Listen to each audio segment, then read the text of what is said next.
What's up les gars, what's up la famille, bienvenue à tous sur la chaîne. Le Maroc ont malheureusement reporté le match contre le Libéria dû au séisme qu'il y a eu à Marrakech, le tremblement de terre qu'il y a eu dans la région de Marrakech, surtout dans les montagnes. Ce qui est vraiment horrible, Allah yarhamou pour ceux qui ont été même morts et que leurs maisons ont toutes détruites.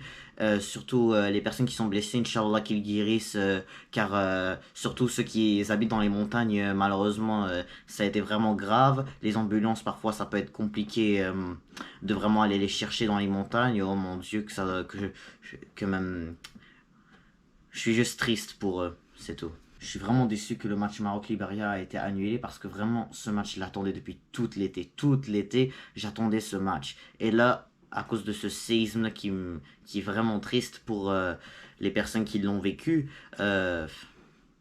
ils l'ont malheureusement reporté. En tout cas, ils l'ont reporté, c'est pas qu'ils l'ont annulé, mais je me demande vraiment quand ils vont le reporter quand. Dans tous les cas, il reste encore le match contre le Burkina Faso qui sera même au RC, qui sont dans le stade du RC Lens en fait en France et même.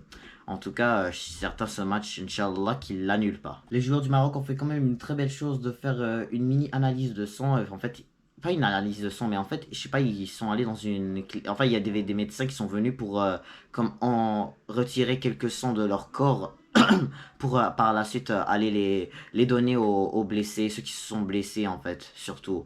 Parce que, parce que parfois ils ont besoin, et c'est surtout parce qu'ils ont besoin un peu de sang à cause de surtout leurs blessures très graves lors du séisme. Mais dans tous les cas, Inch'Allah, Ya Rabbi, Inch'Allah, que tout ce peuple guérisse, tous ceux qui ont été, tous ceux qui ont vécu ça, Inch'Allah, qui sont toutes guéries, qui vont tous se guérir très bientôt.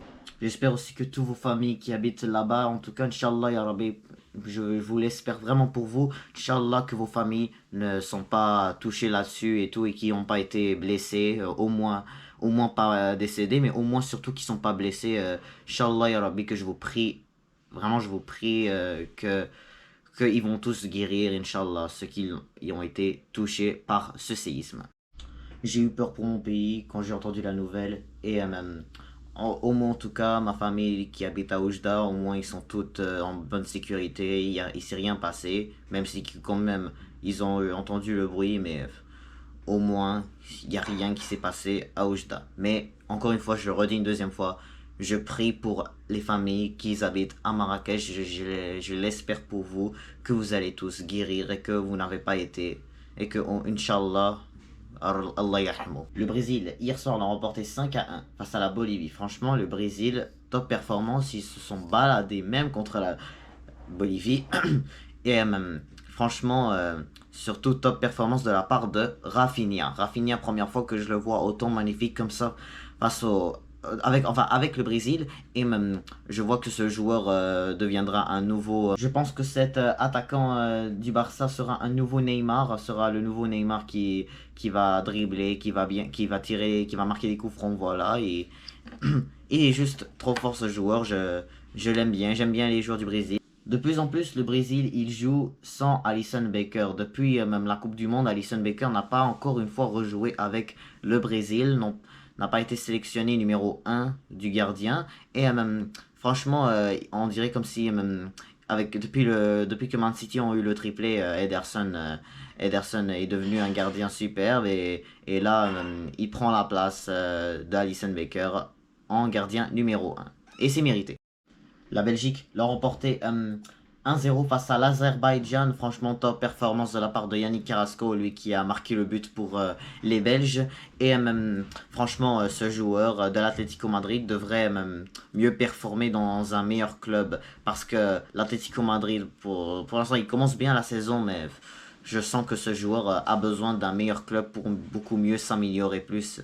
Car franchement, sans la présence de Kevin De Bruyne et de Thibaut Courtois, les deux grands joueurs, les deux meilleurs joueurs belges pendant les deux dernières années, là, c'est surtout ces deux-là qui sont blessés pendant un bon bout de temps et on espère que ces deux-là vont pouvoir revenir lors des qualifications, non pas lors des qualifications, mais du vrai Euro. Si la Belgique, bien sûr, mais se qualifie. L'Angleterre fait match nul à l'extérieur face à l'Ukraine. Franchement, top performance de la part des Ukrainiens, qui ont été pas faciles non plus. Ils ont marqué les premiers, bien évidemment, Zinchenko, qui connaît bien le style de jeu des Anglais, vu qu'il joue avec l'Arsenal, bien évidemment. Il a joué contre son coéquipier Bukayo Saka.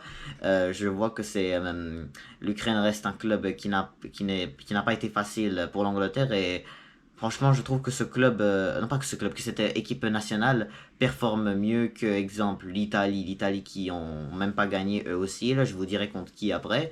Mais en tout cas, ça reste que l'Angleterre se sont fait, en tout cas, avoir. Ils auraient pu faire mieux.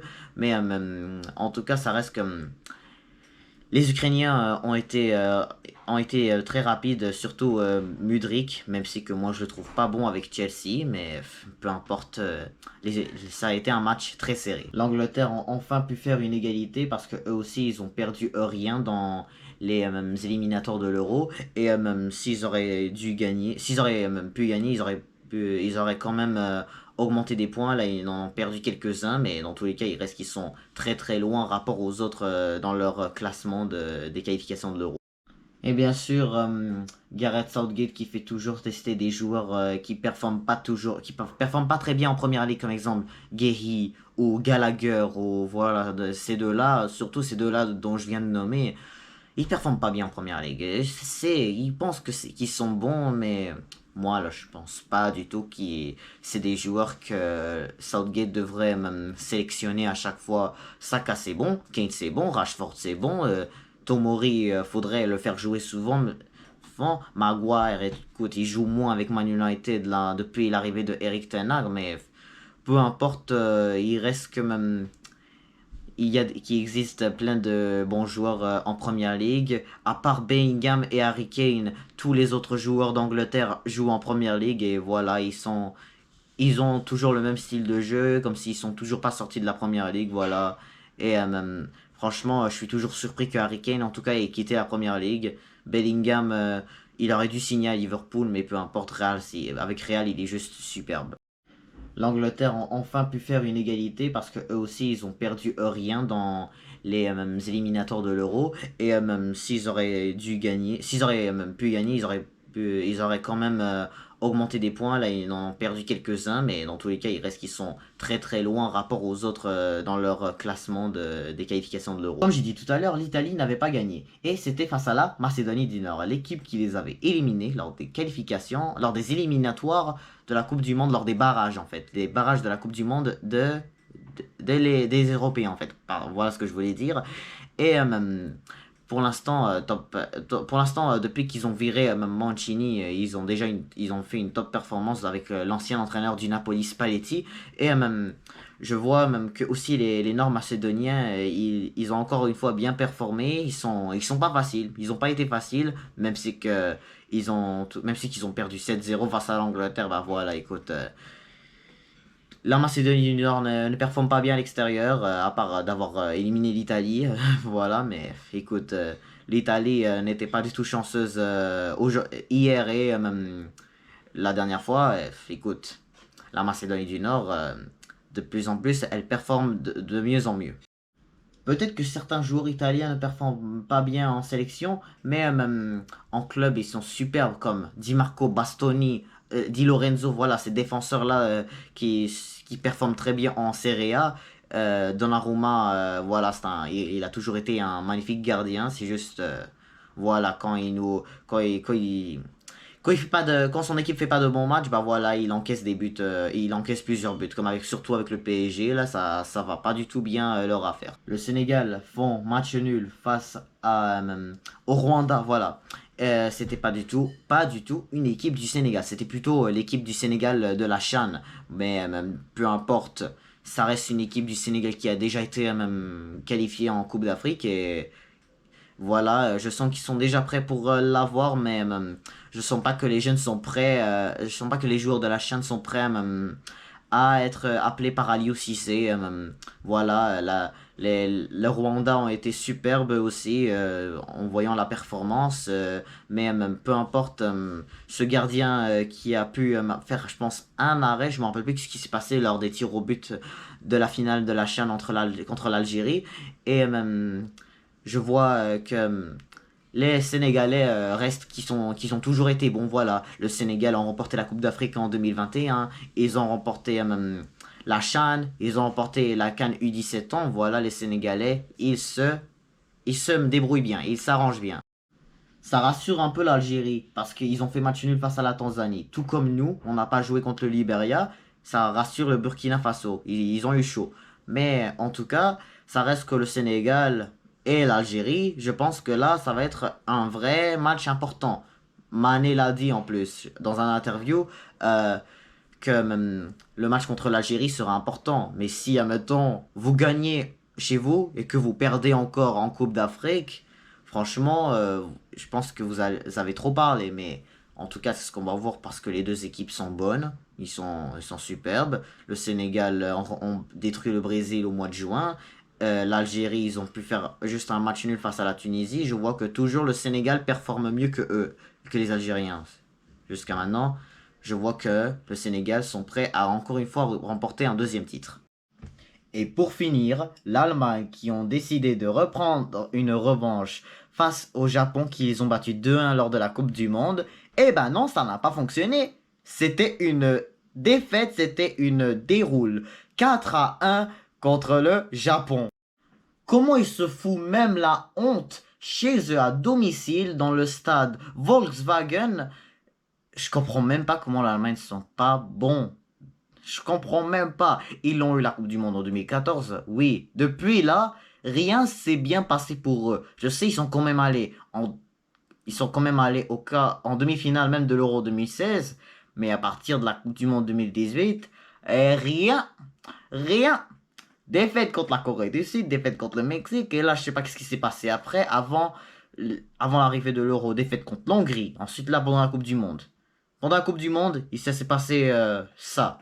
Défaite contre le Japon, égalité contre l'Espagne, et là, ça a donné une opportunité à l'Espagne de se qualifier. Et puis là, par la suite, une défaite contre la Belgique, une mini-victoire contre le Pérou, c'était bien au moins. Mais surtout, une égalité contre l'Ukraine, une défaite contre la Pologne et contre la Colombie, ce qui s'est passé au mois de juin. Et puis là, ce qui se passe en septembre, c'est pire. Ils pensent, regarde, et en plus ils vont jouer, ils sont les pays hôtes de l'Euro, ils sont les pays organisateurs. Et penses-tu vraiment qu'ils peuvent l'avoir? Pensez-vous qu'ils peuvent l'avoir l'Euro? Eh ben moi je dis tout de suite que non, ils vont se foutre la honte chez eux, exactement comme le Qatar. L'Allemagne, l'Allemagne, au revoir le titre. L'Allemagne ont quelques bons joueurs, mais ils n'ont beaucoup qui sont pas bons. Comme exemple, ceux que moi je trouve pas du tout bons. Sané, Gnabry, Gundogan, tous ces joueurs-là sont bons en club, mais ils ne sont pas bons en équipe nationale. Moussiala aussi, il est superbe avec le Bayern Munich, mais avec l'Allemagne, qu'est-ce qui se passe? Qu'est-ce qui se passe? Pourtant le Bayern, Dortmund, les équipes de Bundesliga, c'est à peu près le même style de jeu que jouer avec l'équipe nationale. Comment c'est différent jouer avec l'équipe de l'Allemagne que jouer avec une équipe de Bundesliga? Mais là, mais je ne comprends pas ces joueurs allemands. L'entraîneur Flick, il a eu la Ligue des Champions avec le Bayern en 2020 contre le PSG. Et regarde qu'est-ce qu'il leur fait maintenant en Coupe du Monde, les Allemands. Rien, rien. Je comprends même pas le Bayern. Je comprends même pas l'Allemagne, pardon. L'Allemagne, les joueurs d'Allemagne, comme exemple, Gnabry, Thomas Müller, Neuer, Ter Stegen, l'autre là, Sané, ils doivent tous aller en Arabie Saoudite. Ils doivent partir en Arabie Saoudite. Pourquoi j'entends exemple Mané s'en va en Arabie Saoudite. Qui d'autre? Saint-Maximin, Mahrez. Eux, pourtant, ils méritent de rester en Europe. Alors pourquoi moi je préfère que eux, toutes, ils s'en vont en Arabie Saoudite. Ils restent pas avec le Bayern, c'est pas des joueurs du Bayern. Eric Choupo-Moting, avec le Bayern, ça va pas là, mais écoute, j'entends pas beaucoup parler de lui depuis que Harry Kane est arrivé au Bayern, mais peu importe, l'Allemagne au revoir. Et voilà, c'est la fin de ces débriefs. J'espère qu'on a bien rigolé. J'espère que je vous ai bien régalé lors de ce débrief. Et donc là, on se retrouve demain pour d'autres débriefs. Et je vous montre. Et même en parlant de ça, le 12 septembre, il y a plein de matchs amicaux. Donc là, je ferai une vidéo de prédiction sur les matchs du 12 septembre. Et puis, bien sûr, après, je ferai un autre débrief. Donc, n'hésitez pas à vous abonner, liker, commenter. Et je vous dis à très bientôt.